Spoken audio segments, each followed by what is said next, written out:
బ్రహ్మోస్ కేవలం ఆయుధం కాదని ఒక గట్టి సందేశమని రక్షణ మంత్రి రాజ్నాథ్ సింగ్ తెలిపారు. లక్నోలో BrahMos aerospace integration testing facility కేంద్రాన్ని ఆయన వర్చువల్గా ప్రారంభించారు. జాతీయ సాంకేతిక దినోత్సవం రోజున బ్రహ్మోస్ యూనిట్ ప్రారంభించుకోవడంపై ఆనందం వ్యక్తం చేశారు. దేశ రక్షణ ఉత్పత్తుల తయారీ కేంద్రంగా ఉత్తరప్రదేశ్ మారిందన్నారు. కేవలం 40 నెలల్లోనే బ్రహ్మోస్ యూనిట్ పూర్తి కావడం గొప్ప విషయమని రాజ్నాథ్ సింగ్ పేర్కొన్నారు.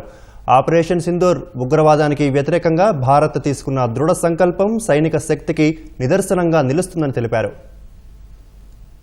साथियों, जिन भारत विरोधी और आतंकी संगठनों ने भारत माता के मस्तक पर हमला करके कई परिवारों के सिंदूर मिटाए थे, उन्हें भारतीय सेना ने ऑपरेशन सिंदूर के माध्यम से इंसाफ दिलाने का काम किया है और इसके लिए आज सारा देश भारतीय सेनाओं का अभिनंदन कर रहा है। ऑपरेशन सिंदूर सिर्फ एक सैन्य कार्रवाई भर नहीं है, बल्कि भारत की राजनैतिक, सामाजिक और सामरिक इच्छा शक्ति का प्रतीक। यह ऑपरेशन आतंकवाद के खिलाफ भारत की दृढ़ इच्छा शक्ति का और सैन्य शक्ति की क्षमता और संकल्प शक्ति का भी प्रदर्शन हमने दिखाया है। भारत आतंकवाद के खिलाफ जब भी कोई कार्रवाई करेगा तो आतंकवादियों और उनके आकाओं के लिए सरहद पार की जमीन भी सुरक्षित नहीं रहेगी। भारतीय सेनाओं ने ऑपरेशन सिंदूर को पाकिस्तान में मौजूद आतंकी ढांचा ढहाने के उद्देश्य से लॉन्च किया था। हमने उनके आम नागरिकों को कभी निशाना नहीं बनाया, मगर पाकिस्तान ने न केवल भारत के नागरिक इलाकों को निशाना बनाया, बल्कि मंदिर, गुरुद्वारा, गिरजाघर पर भी हमले करने का प्रयास किया। भारतीय सेना ने शौर्य और पराक्रम के साथ साथ संयम का भी परिचय देते हुए पाकिस्तान के अन्य ठिकानों पर भी प्रहार करके करारा जवाब दिया। हमने केवल